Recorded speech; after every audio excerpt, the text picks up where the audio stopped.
Hello and welcome to this week's edition of the Glasgow Times News Podcast, normally recorded in our studio at the Bishopbriggs Media Centre, currently recorded from our volunteers' homes. To keep in touch with us, use our social media platforms, Facebook, Instagram and Twitter, which are all at Q and Review. That's CUEANDREVIEW. Or get in touch via information@qandreview.com. That's information at CUEANDREVIEW.com. Please like and share our podcast and give us any constructive feedback. Evening Times, April 28. Lifestyle. Driving in Italy is a stressful business. Report by Anne Fotheringham. Lee Conetta is Glasgow food royalty. For her regular column in the Glasgow Times, she shares fantastic recipes and memories of her life here in the city and her travels to Italy and beyond. This time, she is reflecting on her last column, having gone global in a way no one quite expected, and recalling happy driving holidays on the Amalfi Coast with her beloved husband Joe. She says, "My last column appears to have caused a bit of a stooshy in Portugal.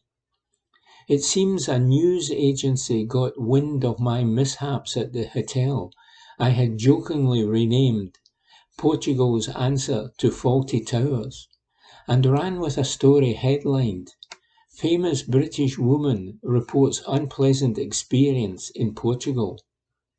I couldn't stop laughing, and of course I am delighted to be a famous British woman. Anyway, on to this week's adventure, and it takes me back to another part of Europe I love dearly.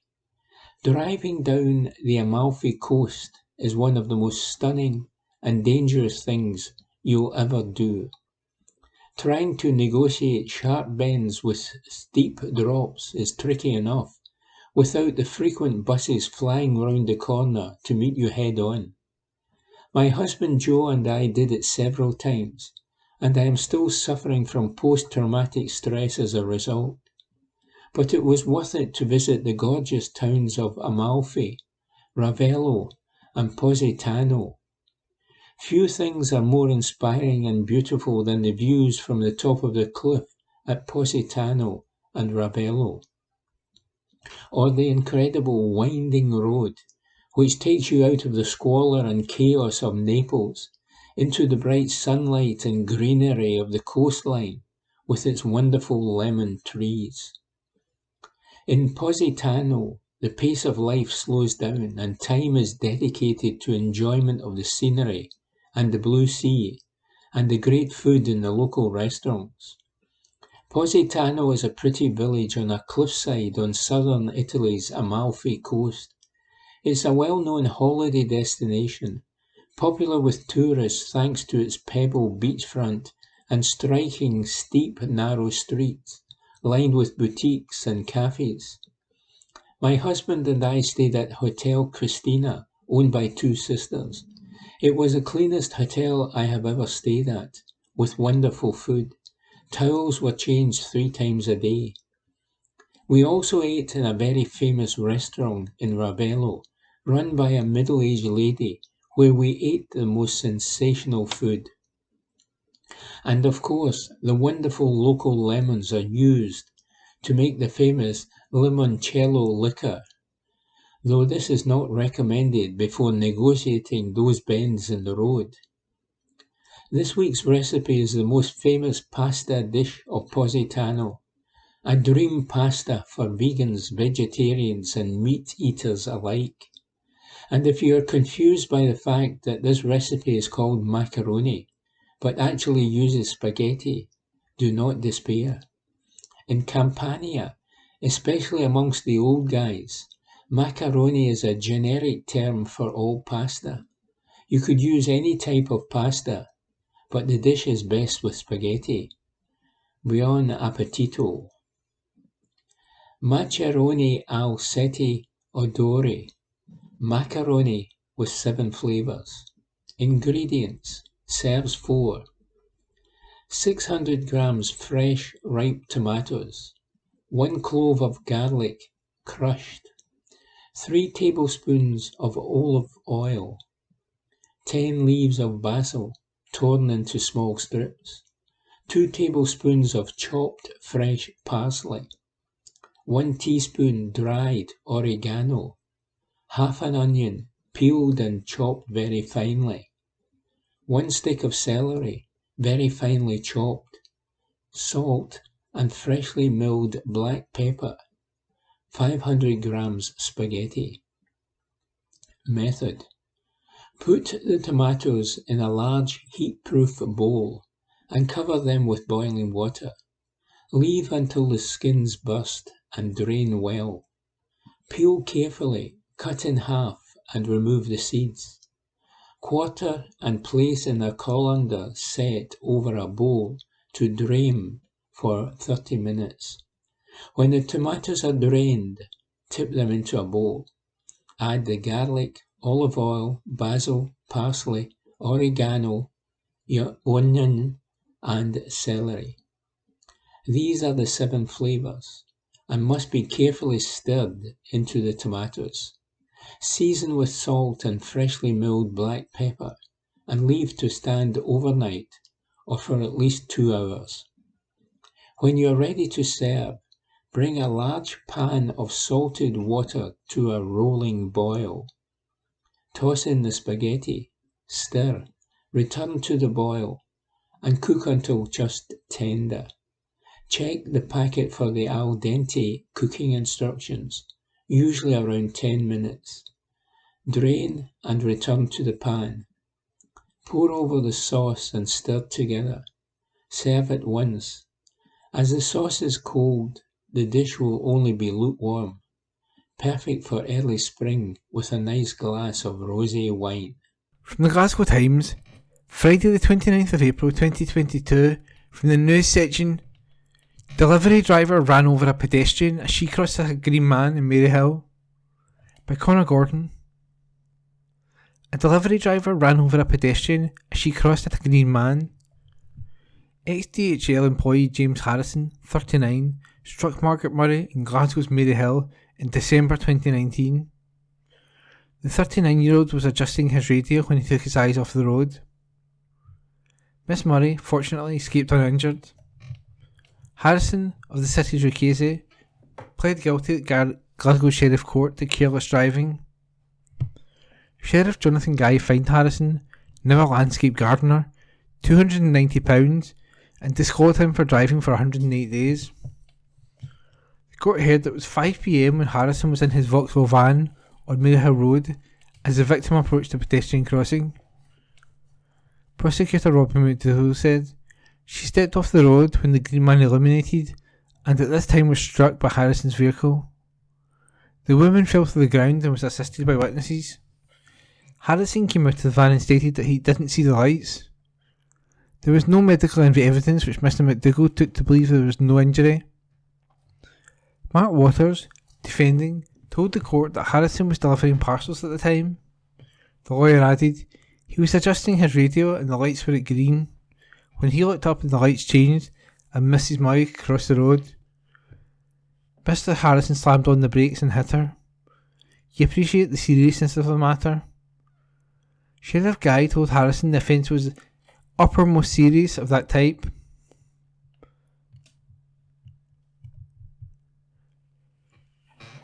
And that article was by Connor Gordon.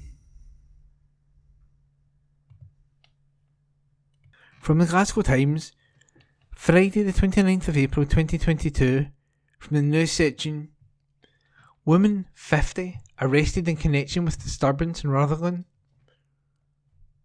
By Sarah Pacianaroni. A woman has been arrested in connection with a disturbance in Rutherglen last night. Officers were alerted to a disturbance around 5 p.m. on Thursday, April the 28th. They attended the scene on Greenhill Road, where they arrested a woman in connection with the incident. The 50-year-old was charged and is due to appear at Hamilton Sheriff Court today. A Police Scotland spokesperson said, around 5 p.m. on Thursday, 28th of April, police were made aware of a disturbance at a property in the Greenhill Road area of Glasgow. Officers attended and a 50-year-old woman was arrested and charged in connection. She is due to appear at Hamilton Sheriff Court on Friday, April 29, 2022. And that article is by Sarah Pacciaroni. This article is from the Glasgow Times, date 29th April 2022, from the Lifestyle section. Glasgow Coffee Festival founder Lisa Lawson calls for single-use cup ban. By Anne Fotheringham. The organiser of the Glasgow Coffee Festival is calling for a ban on single-use coffee cups. Lisa Lawson has teamed up with Keep Cup to provide reusable coffee cups to everyone who attends the event. The Scottish Government recently established an advisory group on plans to introduce a mandatory charge on coffee cups in Scotland. More than 95 million single-use cups are used in Glasgow every year, with most being either incinerated or sent to landfill. Lisa, who set up Dear Green Coffee Roasters in Glasgow more than 10 years ago, said, "I hope within this decade, single-use cups can be a thing of the past. There's a climate emergency, and as an industry, we have to do our bit to turn this back around and once again encourage people to make a very simple shift." I thought COP26 would make that change, but it hasn't. Maybe our festival can cause people to ditch single-use cups once and for all. Compostable and recyclable isn't the answer. Reusable is the only solution. At the very least, people should be able to pay extra for single-use cups.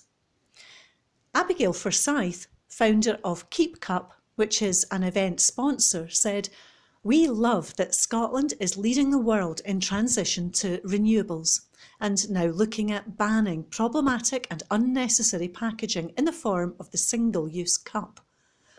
The disposable cup-free Glasgow Coffee Festival and all the cafes and roasters and punters who participated have led the way with cultural change. Power to the people." The Glasgow Coffee Festival runs from May 2nd to May 15th. That article was by Anne Fotheringham. This article is from the Glasgow Times, date 29th April 2022, from the Lifestyle section. Glasgow's OVO Hydro becomes first arena in the world to achieve special green status. By Sarah Pacciaroni. A Glasgow concert venue has become the first arena in the world to be recognised for its efforts to become more sustainable. The OVO Hydro, part of the Scottish Event Campus, or SEC, in Glasgow, has just been awarded a Greener Arena, AGA, certification. The award recognises the venue's commitment to tackling environmental issues such as emissions, but also its work on issues around staff well-being. The Hydro was praised for making the switch to use 100% renewable electricity, as well as eliminating the use of single-use plastic cups at live events. It has also introduced a campus-wide sustainable food strategy, which sees at least 80% of ingredients sourced in Scotland, combined with a commitment to cut food waste, and is expanding charging points for electric vehicles.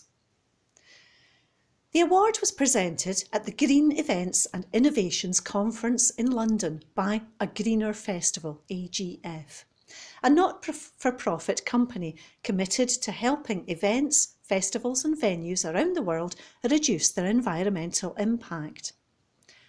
SEC bosses said the Hydro being the first arena in the world to be given the award was a huge achievement. Debbie McWilliams, Director of Live Entertainment at SEC, stated, "More than ever, we are focused on the impact our business has on the planet and are proud to be awarded a Greener Arena certification." Receiving such an accolade is further proof of our commitment to delivering a greener future for our events. Being the first arena in the world to accomplish this is a huge achievement, and we hope this paves the way for others to follow. It is a significant milestone on our journey towards net zero by 2030, and a real credit to the team who work so passionately on implementing our sustainability strategy. James Watts, Head of PR and Sponsorships at OVO Energy, said, "We are proud to work with partners who support our commitment to drive progress to zero carbon living. By becoming the world's first arena to achieve a Greener Arena certification, the OVO Hydro is sending a clear signal to the industry that lower impact live events are possible. We will continue to support the OVO Hydro to further reduce its carbon footprint, so fans and artists alike can perform in a venue that's supporting our collective goal, saving the planet." Claire O'Neill, co-founder of AGF, said since the organisation was launched in 2007, it had assessed more than 1,000 events, tours and venues across 5 continents, providing the first and only sustainable event certification. She added, "We are delighted for the team at the OVO Hydro, and we hope that this leads the way for more arenas to get involved in the process." That article was by Sarah Pacciaroni. This article is from the Glasgow Times, date 29th April 2022, from the opinion section. "It's almost time to cast your vote," by First Minister Nicola Sturgeon. A week tomorrow, May 5th, people across Scotland go to the polls to elect the local councillors who will represent us in our communities over the next few years. Elections to local councils across the country are always important because the quality of local services and local representation really matters. This election is no different. The councillors and council administrations returned next week will have a big impact on our everyday lives. But if all local elections matter, and they do, it can be argued that this one is particularly crucial due to the backdrop against which it is happening. People are currently living through a brutal cost of living crisis. The severity of this crisis is unlike anything most of us have known in our lifetimes, with fuel and energy bills through the roof and food prices rocketing. Many people need support with basic everyday essentials, and many more will be feeling an impact on day-to-day living. That means politicians at all levels of government need to step up. In my view, we need a pandemic-level response to this crisis. Political will and determination is essential to respond effectively to the challenges people are facing. I am determined that the Scottish Government will play its full part. With the SNP in government, people in Scotland already get prescriptions, university tuition and eye tests free of charge. Scots also pay, on average, lower council tax bills than people south of the border. These policies matter at any time, but at a time like this, the value of them becomes all the more obvious. The SNP manifesto for this election commits us to building on this and doing even more to help. We have already doubled the Scottish Child Payment and will increase it again later this year. We are increasing benefits and protecting investment in the Scottish Welfare Fund and discretionary housing payments. SNP councillors will also prioritise the expansion of free early years education to all 1- and 2-year-olds, starting with children from low-income households. They will also build a system of wraparound childcare, providing year-round before and after school care, which will be free for those on the lowest incomes. Our manifesto outlines plans to build a fair, green and resilient recovery from COVID in every community in Scotland. That includes supporting local businesses and creating high-quality jobs, making more progress towards our target of 110,000 more affordable homes over the next decade, and delivering a national care service to transform the way care and support is delivered for people who use community health and social care. We will continue to use every power at our disposal to help families in tough times. Of course, this cost of living crisis isn't just in the last few months. It is the result of catastrophic Westminster policy decisions over many years. From the moment they took power, the Tories have chipped away at living standards and family incomes.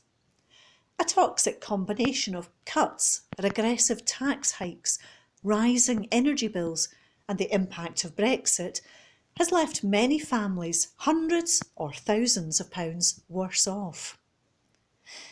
And while the Scottish Government will do all it can to help, the fact is that most of the key powers and resources to tackle this emergency still lie with government at Westminster.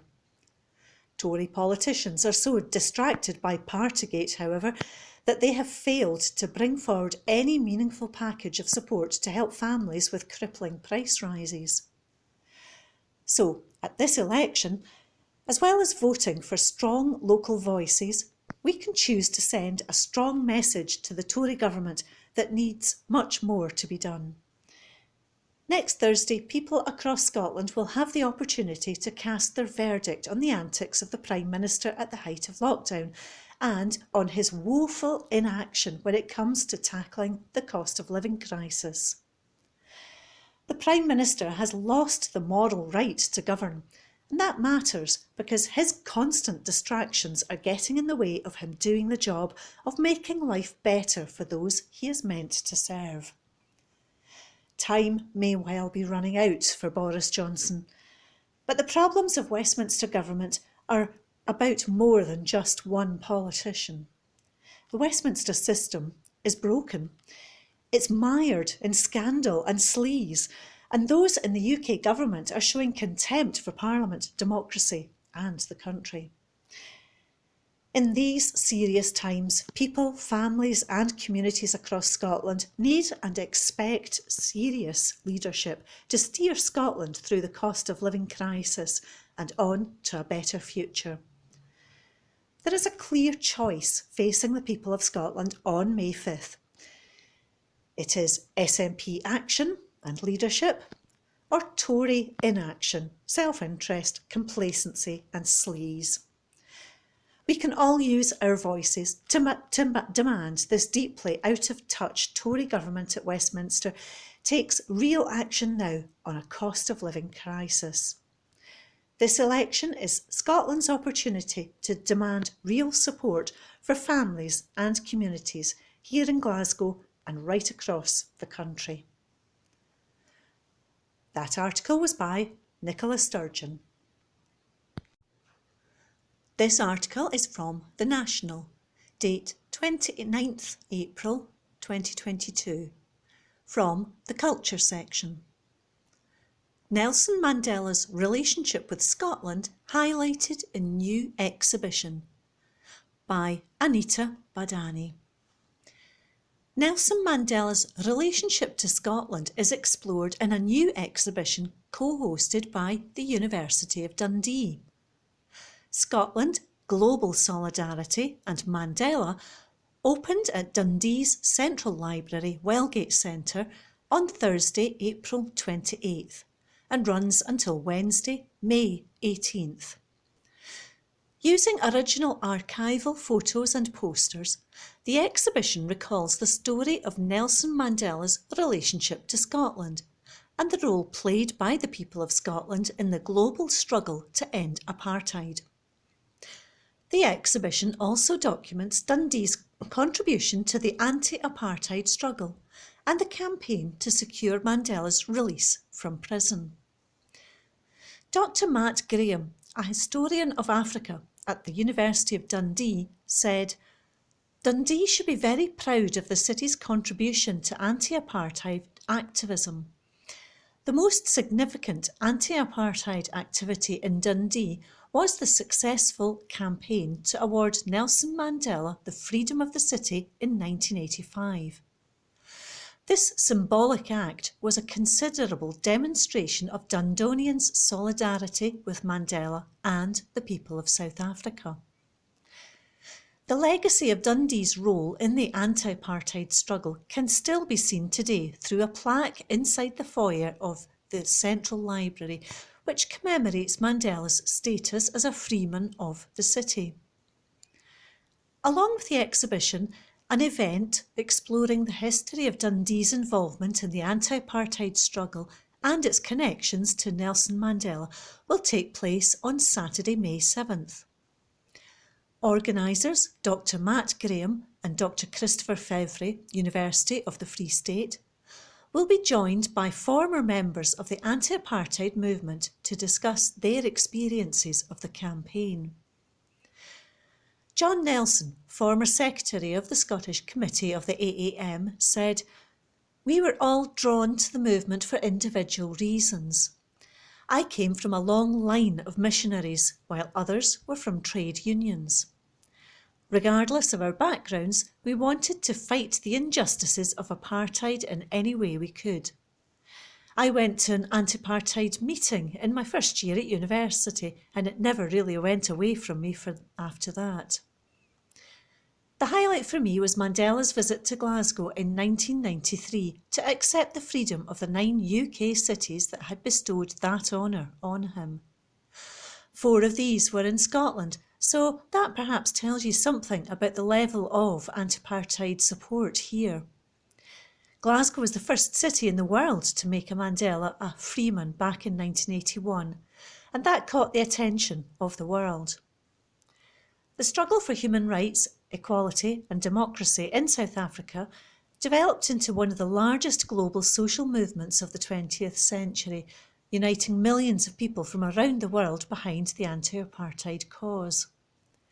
In Britain, opposition to the apartheid system in South Africa was led by the AAM.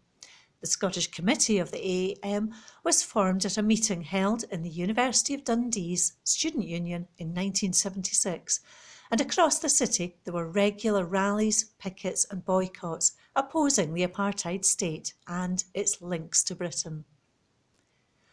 The exhibition and events are free to attend. That article was by Anita Badani. Glasgow Times News on Monday the 2nd of May. Big Ian joins efforts to help woman with cancer. An exclusive front page article written by Kirsty Fierick. Sir Billy Connolly has donated his own painting to help a woman who's been diagnosed with cancer 5 times.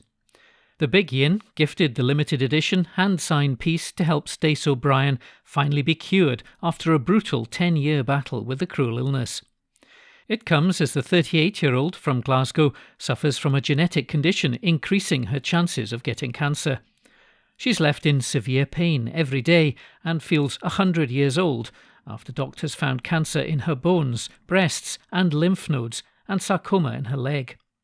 Stace hopes to travel to London for stem cell treatment, which she believes could finally cure her, but it'll cost around £30,000.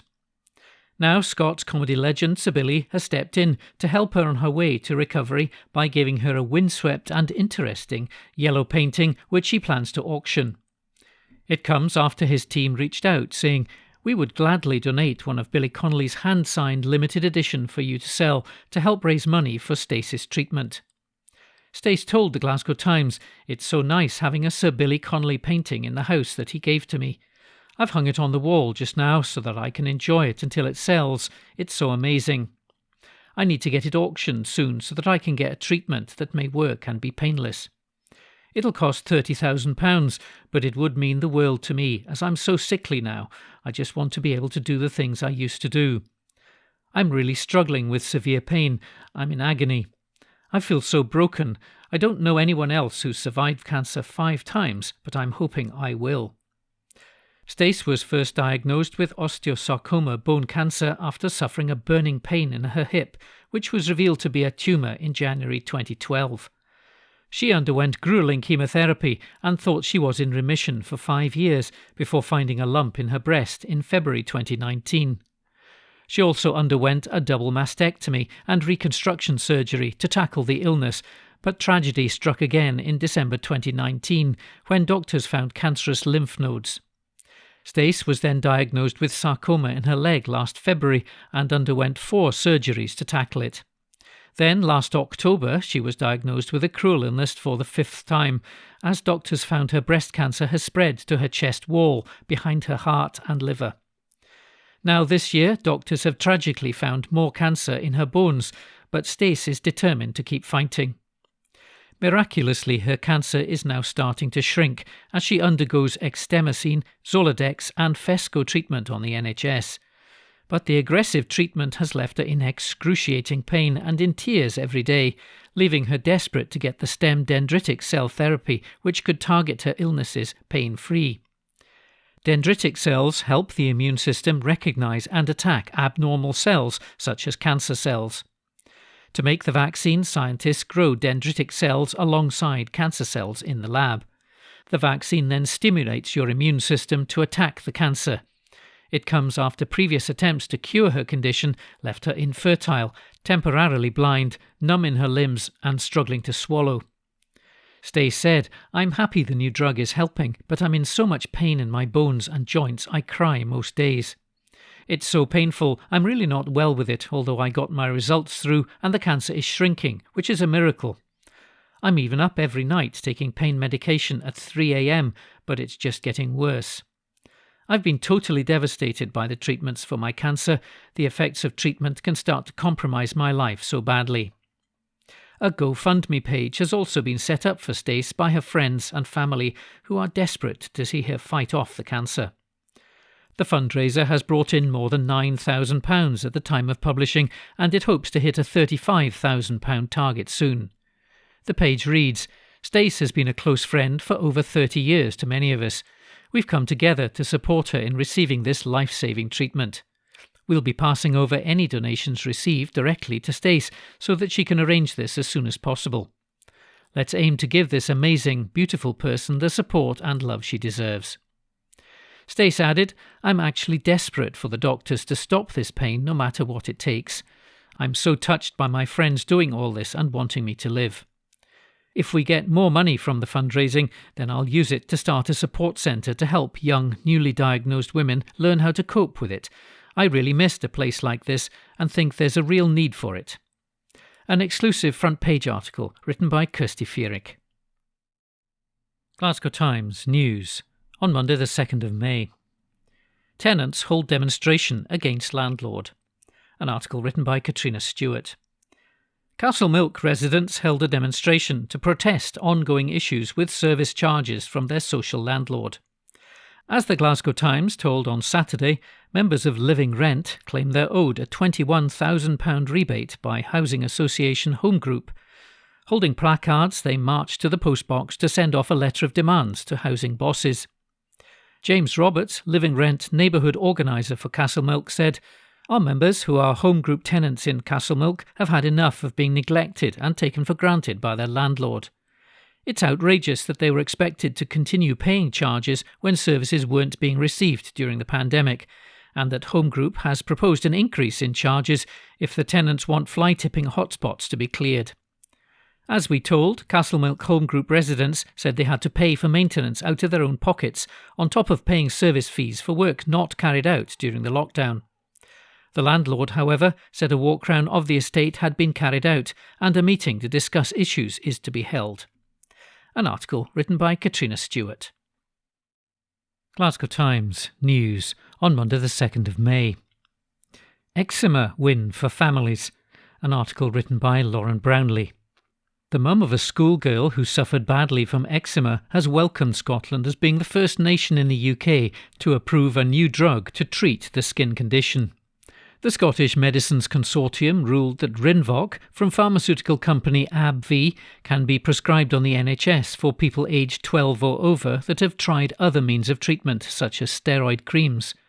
Kirstine Carroll from Kirkintilloch hopes it will provide relief to Scottish families coping with a lifelong condition. Her daughter Olivia, who's 11, was diagnosed with eczema as a baby after months of her skin flare-ups being treated as cradle cap or nappy rash. After her diagnosis, the family started years of unsuccessful treatments. Kirstine said, "We've tried dozens of treatments over the years, from mild steroids right up to the most potent ones. We've tried so many moisturisers, emollients, creams and even bandages and special clothing just to give Olivia some relief. She gets so sore and would scratch her skin until it bleeds. Often her bedding would be covered in blood from scratching so much, and as a parent it's awful to see. You just feel so helpless." The family was referred to Glasgow's Royal Hospital for Children's dermatology department, where the treatments continued, but still Olivia found no relief. She was hospitalised twice with infected skin and had to be put on IV antibiotics to get her skin under control, and has missed out on activities like swimming when her skin has been flared. Last year, dermatologists prescribed methotrexate, an immunosuppressant, which has finally worked for Olivia, and her skin is now better than ever. Kirstine said, "We finally found relief after years of dermatology appointments and more treatments that I can even remember, but some families aren't so lucky. If it didn't work, we would be running out of options, so it's great that there's now another treatment for people with eczema, and it's great Scotland has approved it first." Eczema is such a misunderstood condition. People would often ask what was wrong with Olivia's skin and asked if it was contagious. For an 11-year-old girl, it's so hard to be different, and she would ask all the time why she was the only child in the school that suffered the way she did. It affects every minute of her life. If she's having a flare, it's so hard to concentrate and she will be in pain. If her skin is good, it's always a worry about how to keep it good. The slightest thing like a new hand wash or the wrong washing powder can set her skin off, and it can take days to get the skin under control. The Carroll family are members of Eczema Outreach Support, a charity that helps more than 3,000 children and young people with eczema and their families. Christine Roxburgh, who's CEO of the charity, also welcomed the Rinvoq approval. She said, "Working with adolescents who have severe eczema, we see the impact it has on a daily basis for them and their families. It can affect their education and work opportunities, their daily activities, sleep, self-esteem and mental health." Despite the availability of several treatments, there's still a large unmet need, especially for adolescent patients, and this approval will provide another option for people in Scotland who most urgently need it. An article written by Lauren Brownlee. Glasgow Times News on Monday the 2nd of May. Coffee back in business. An article written by Sarah Pacciaroni, multimedia journalist. Glasgow Coffee Festival is returning this May with 100 local businesses for coffee aficionados to sample the best of the city's coffee. It's the first time in 2 years that the festival is held indoors in the Brigade due to the pandemic, but the street element will remain in this year's edition. Festival goers will be able to take advantage of 2 weeks of deals and discounts. These will include free cannoli with every coffee at Laboratorio Espresso, free coffee with every food purchase at Sprig, and free cake with every coffee at 5 March, Good Egg and Morning Glory. There's no limit to how many deals can be used between today and May the 15th. All discounts can be claimed through the Best Coffee app, which can be downloaded to use at participating businesses. This year's festival will take place on May the 7th and May the 8th. Tickets are £12 per person and include presentations, film screenings and tastings. An article written by Sarah Pacciaroni. Glasgow Times News on Monday the 2nd of May. Fia's art school rebuild may be based primarily on cheapest cost. An article written by Deborah Anderson, assistant news editor. The rebuild of the fire-ravaged Glasgow School of Art could be determined by the cheapest price over quality due to a flawed tender system, a leading Scottish architect has warned. Paul Stallan, co-founder of the Glasgow-based Stallan brand, believes the cultural importance of the rebuild of the world-renowned Macintosh building should prevail, with the right team chosen over the cheapest price. He said that a strict formula which prefers price over quality will not only rule out skillful architects bidding for the rebuild tender, including his own firm, but claims the architect team which presents the cheapest price to undertake the work at the art school can have a poor to average quality score and win the contract. And the Royal Incorporation of Architects in Scotland has spoken out, saying it supports a procurement process that balances cost with achieving the best possible design outcomes.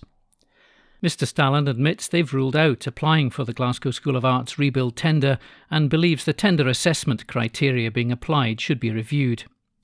He says there's an issue around the application of a relative quality price assessment methodology, sometimes known as the 60-40 quality against cost method, which the Glasgow School of Art is applying in its selection process. Mr Stallan, best known for designing the 2014 Commonwealth Games Village and his work on the Falkirk Wheel and the Scottish Parliament, added, "There's so much emotion for the building and you just want it to be right. For something as important as the rebuild of the Glasgow School of Art, with the procurement process, you would think that you would want to drill down that little bit more to look at what the formula is offering. There's no room for mediation or negotiation with these types of tenders. It's almost a case of what the computer says. You put all the scores in and out pops an answer, and we have so many clients that come back to us and say they didn't actually understand that. If there's the highest quality with reasonable costs, why shouldn't it come first?" A Scottish Government spokesperson said it's always open to discussing how to restore and refurbish Scotland's buildings. An article written by Deborah Anderson. Glasgow Times News on Monday the 2nd of May.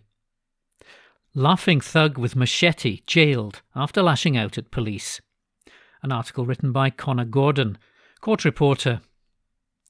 A laughing thug with a machete who lashed out at police was jailed for 16 months. Stephen Horn, who's 29, was caught with a blade at a property in Glasgow's Govan Hill on November the 9th last year. Glasgow Sheriff Court heard Mr Horn attended the scene and was shouting as well as swearing at around midnight. Prosecutor Alistair Mitchell said he was behaving aggressively while in possession of a machete. Police attended and found Mr Horn, who's from Pennylee, in the bedroom standing over an unnamed woman. He was ordered to go into the living room where he began to laugh. Mr Mitchell said officers saw what appeared to be a machete blade protruding out of the couch where Mr Horn was sitting. Mr Horn attempted to flee the scene and kicked out at officers who tried to restrain him in order to break free. He was then sprayed in the face by an officer after he repeated his behaviour. Mr Horn was restrained with fast straps before being arrested and held in custody.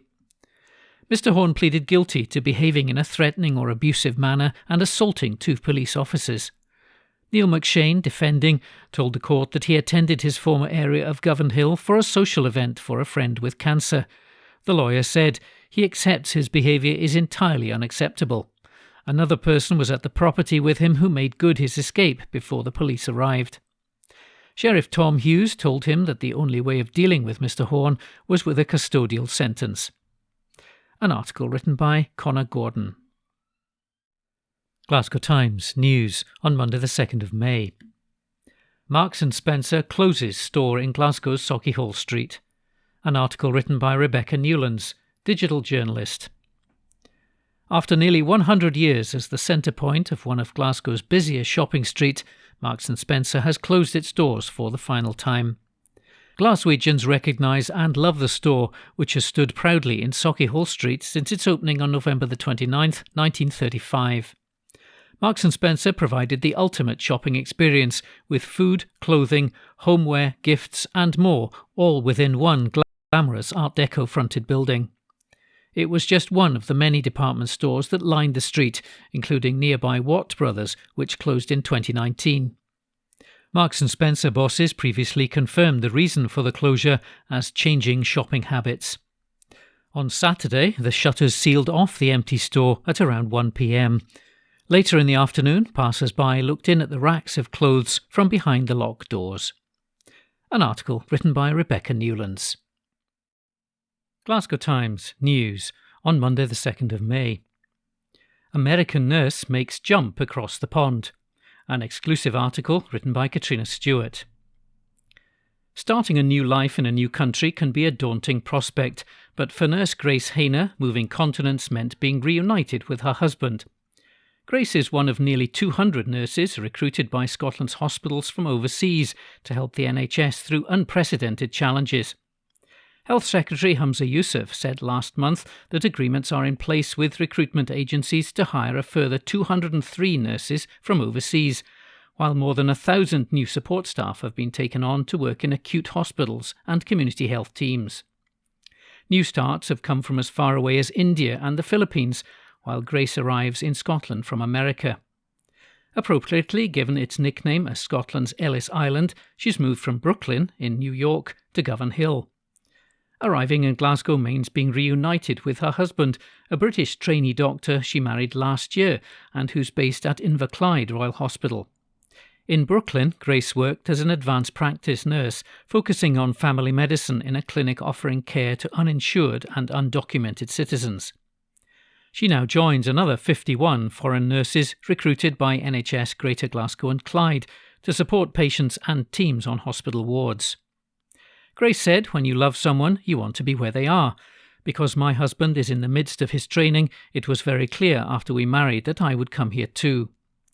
Grace submitted her application to the NHS in November last year and was offered a job in February. Although the process was relatively straightforward, being apart from her new husband was difficult.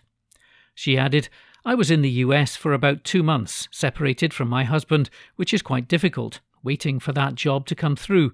But when the offer was made, the Home Office turned around the health and care worker visa very quickly, within about 10 days. Grace and her husband were finally reunited on February the 28th, and the couple moved to Govan Hill. Grace added, "People ask me about living in Govan Hill, and I always say it's very peaceful, and they seem to find that very funny. But compared to Brooklyn, it is very peaceful. The transition to Glasgow has been one of the easiest. The people are just incredibly friendly here, and the pace of life is a lot more relaxed." She's now working on Ward 5A at the Queen Elizabeth University Hospital, treating patients with medical diabetes. Grace says her new colleagues are wonderful, adding, "Everyone's been really lovely and helpful and warm." An exclusive article written by Katrina Stewart. Evening Times, May 2. Lifestyle, Memories. 11 Things You Never Knew About Glasgow's Book Festival. I Write. Report by Anne Fotheringham. As the city gears up for its first full edition of literary spectacular, I Write, since 2019, Times Past looks back on some of the highlights of the last 17 years. Here are 11 things you probably did not know about the Glasgow Book Festival. 1. The first I Write was in 2005, and it became an annual affair from 2007. It sold 15,000 tickets in its first year. 2. It is known for its committed and honest audiences. At the 2007 event, a member of the audience told author Ian Banks, "Your books are good, but they could be better." 3. Long before he was British television's Wonder Boy, thanks to Line of Duty, Jed Mercurio appeared at I Write to discuss his novel Ascent. He told our sister newspaper, The Herald, that if things had gone well and he had become a medical officer pilot in the RAF, he wouldn't have turned to writing. That would have been a disaster for British television drama, said The Herald. 4. The 10th anniversary took place in 2015 with a special event called There's Only One I Write, which brought together many prize-winning authors who had appeared at the festival over its first decade, including Christopher Brookmyre, Denise Mina, and Louise Welsh. 5. On discovering in 2015 that he had appeared at I Write more than any other author, Chris Brookmyre said, I was surprised to learn I'm the author who has appeared at most I Write festivals.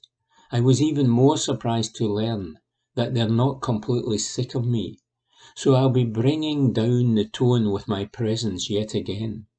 I am looking forward to revisiting old shames, recalling audience walkouts, and generally lowering the bar so that the fantastic lineup of my fellow Scottish authors can raise it again.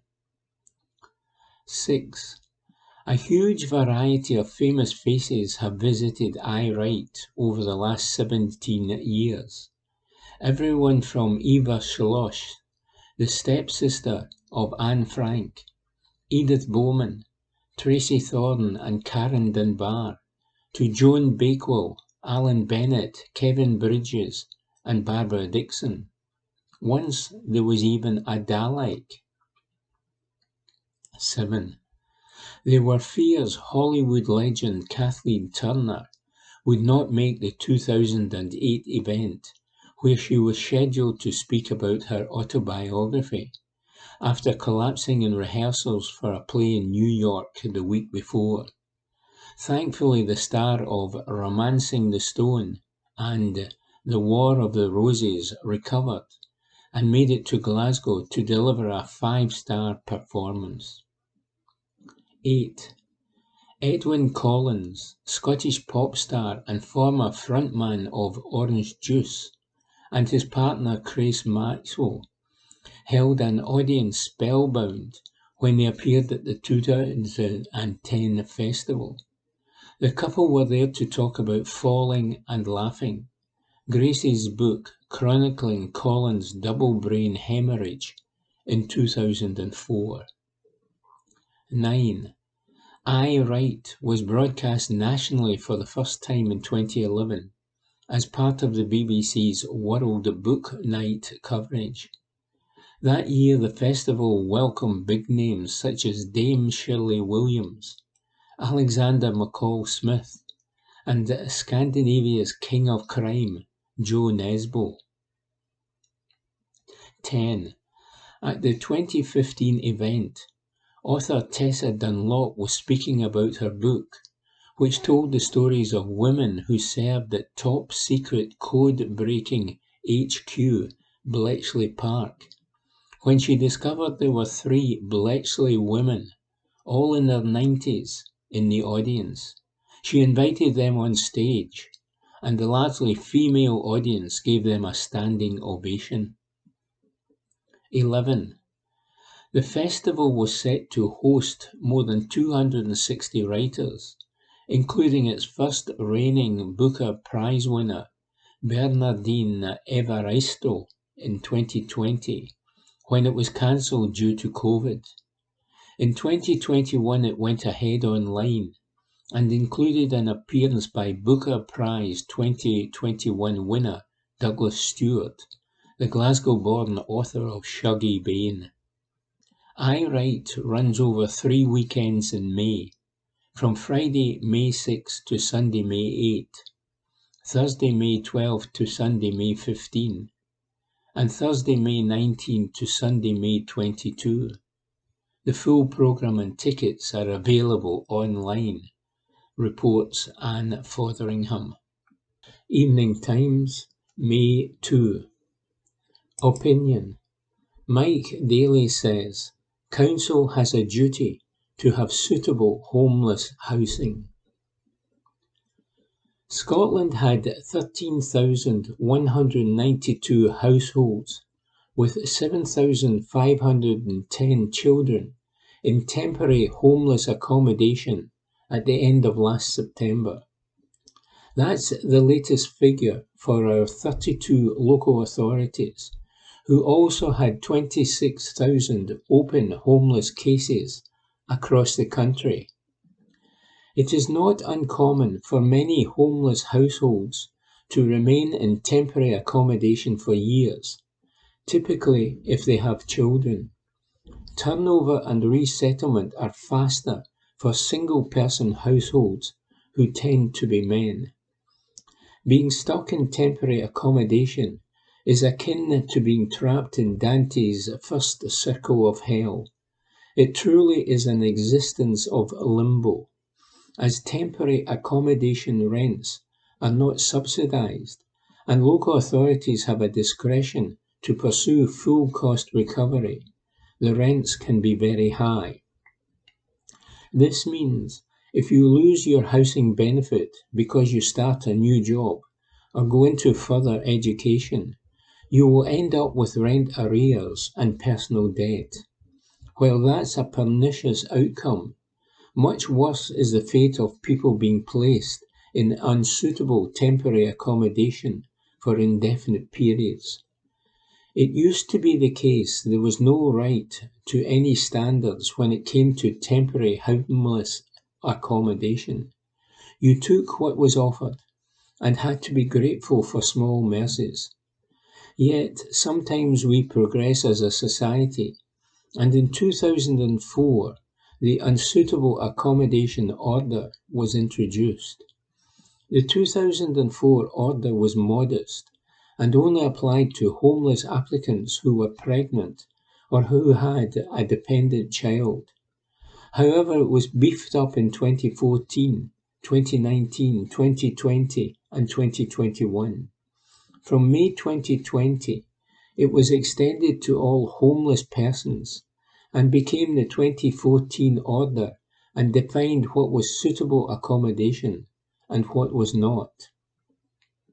Last week, the Court of Session, Scotland's highest civil court, held that local authorities were under an absolute legal obligation to provide accommodation suitable for occupation by a homeless household, taking into account the needs of a household. I had argued this case as instructed by Govan Hill Law Centre. Glasgow City Council, the GCC, claimed that they had a legal discretion to balance the needs of a homeless household against other demands on their finite resources. In essence, a council could provide legally unsuitable accommodation indefinitely. The court did not agree, and in the judicial review of X versus Glasgow City Council, the homeless person won. The case raises important questions for GCC's practice when it comes to homelessness in the city. GCC's position was to effectively claim its hands were often tied in providing suitable accommodation. It lodged evidence, quoted in the court's judgment, that explained Glasgow City Council does not have its own housing stock.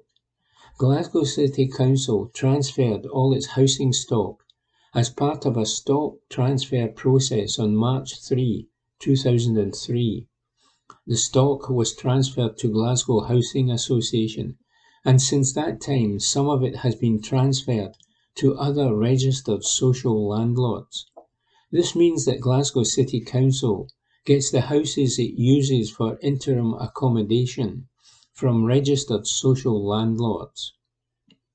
It also means that the offers of permanent accommodation are offers secured from registered social landlords. Registered social landlords will usually cooperate with Glasgow City Council in making both interim and permanent accommodation available. However, what Glasgow City Council receives is dependent on what registered social landlords have available. Clearly, GCC will have to consider how it can provide larger accommodation to meet the needs of certain homeless families and those with disabilities.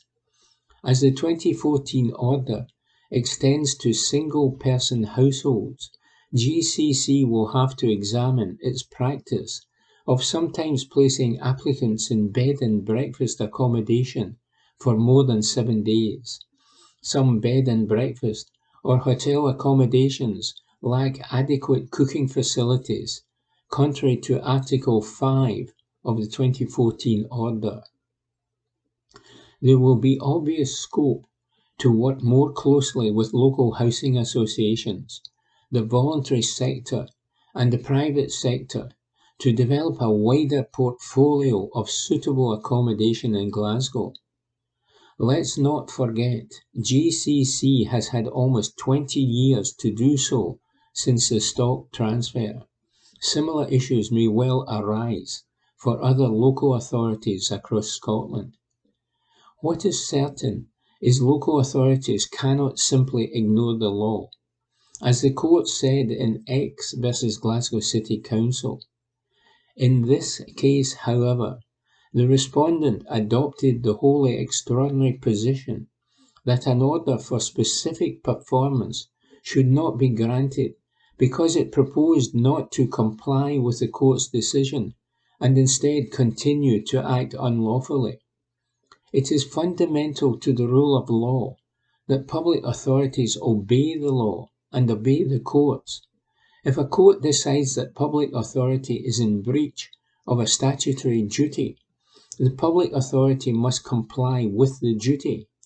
The authority cannot just say that it chooses not to do so because, in its view, it is impossible to do so. It must find a way to comply with its duty. Report by Mike Daly. From the Glasgow Times, Wednesday the 4th of May 2022, from the news section, former schoolteacher accused of performing sex act in front of boy, by Connor Gordon, court reporter. A former schoolteacher will stand trial accused of performing a sex act in front of a boy. Gerald King, 69, allegedly used lewd, indecent and libidinous practices towards the boy, aged between 7 and 11, at a primary school in the north of Glasgow. Court papers state that the offence took place on an occasion between August 1991 and June 1995. It is stated that King was a schoolteacher and a football coach at the time.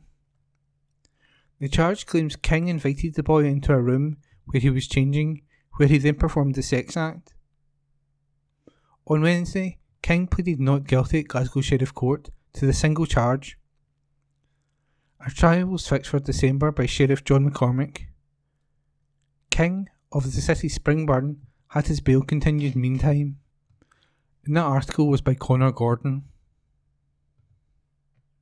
From the Glasgow Times, Wednesday the 4th of May 2022, from the news section, Glasgow SNP leader Susan Aitken says criticism over cleansing is unfair, by Stuart Patterson, political correspondent.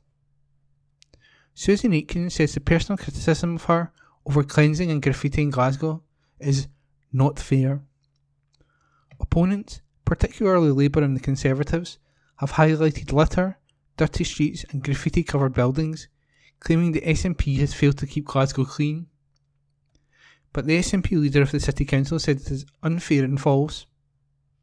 Speaking to the Glasgow Times ahead of the election on Thursday, she said the city is not unique in the challenges it faces. Asked if she considered the personal criticism fair, she said, "No, I don't think it's fair. I think it's absolutely fair to ask what our plans are, what we're going to do to help those services recover. To make it party political is grossly unfair and just false. And I think too, what particularly irks me has been Labour and Tory making out that Glasgow is somehow uniquely affected by this, and they've made it almost like this defines Glasgow now. And I just refuse to buy into that. Glasgow is not defined by these challenges, but we do need to recognise these challenges." Ms Aitken said the SNP has invested in cleansing and is modernising the service. She said, "Cleansing and environmental services were a huge issue for us when we inherited them. They had been subject to historic underinvestment and a failure to reform and modernise. We had started that process of investment and shifting to more neighbourhood focused. Some parts it is fly tipping, others it's commercial weight. We invested in new bins, new lorries, new sweepers and invested in new staff. We put some reforms in place and yes, they are difficult for households to get used to at first. Everybody sees it as a cut. It's genuinely not. It's about reform and improvement and we are seeing results. Recycling is going up and it's going up at a significant rate. We're finally moving towards where we need to be. and she says the introduction of a bulk uplift charge has improved the service. Ms. Aitken added, bulk uplift used to be 28 days. If you book an appointment now, it is within days. The small charge has massively improved the service and allows us to target where we have those issues, like fly tipping or graffiti. And that piece was by Stuart Patterson. From the Glasgow Times, Wednesday the 4th of May 2022. From the news section, man charged after alleged incident with bladed weapon on quiet street. Report by Rebecca Newlands. A man has been charged after an alleged incident involving a weapon. Cops rushed to the area of Watson Street in Motherwell on Sunday evening in response to a report of a man with a bladed weapon. There were no injuries, and they are proceeding with an investigation into what happened. A Police Scotland spokesperson said, at around 11 p.m. on Sunday, May the 1st, police were called to a report of a man with a bladed weapon in the Watson Street area of Motherwell. The force confirmed that a 26-year-old was arrested and charged in connection with the incident and was expected in court on May the 3rd. The spokesperson added, no one was injured and inquiries are ongoing to establish the full circumstances. And that report was by Rebecca Newlands. From the Glasgow Times, Wednesday the 4th of May 2022, from the news section. Mystery filming takes place outside legendary Glasgow pub, by Nicole Mitchell. A film crew has been spotted filming outside a legendary Glasgow pub. The mystery production was seen outside the Lauriston on Bridge Street yesterday afternoon, with film and television unit vehicles also spotted parked up on Nelson Street. While it is unclear what is being filmed, Glasgow has seen a number of productions come to the city in recent months. Last month, crews took over the city centre to shoot a number of scenes for the thriller Borderland, which is set in 1970s London and follows an IRA unit. Dozens of vintage cars, red phone boxes and double-decker buses were spotted in West Campbell Street, which was closed off to film a car chase scene and a scene with a gunman. Filming for Batgirl also took over the city centre at the start of the year, with a number of Hollywood stars pictured on set, including Leslie Grace, Michael Keaton and J.K. Simmons. Earlier this year, the Glasgow Times reported the Lauriston had also made its first appearance on a vinyl record sleeve for the album club's first LP. It was created by members of the record club during the first lockdown. Musician Michael John McCarthy, known as MJ, said to put the Lauriston on the cover as it holds a special place in his heart. He said, it reminds me of my favourite pubs in Ireland. The hospitality is incredible. I've been going for 10 years now. They do the best pint of Guinness in Glasgow. It's a great community of people and it's probably the friendliest bar in the city. And that report was by Nicole Mitchell. From the Glasgow Times, Wednesday the 4th of May 2022, from the news section. Pair rushed to hospital after fight involving makeshift weapons at Springfield Quay, by Nicole Mitchell. Two men have been rushed to hospital following a serious assault at Springfield Quay. Cops were called to a disturbance involving a group of men at around 12:50am on Monday. The Scottish Sun reports footage from the scene shows groups of men fighting with each other and using makeshift weapons, including metal rods. Two men, aged 22 and 35, had to be taken to Glasgow Royal Infirmary for treatment following the incident.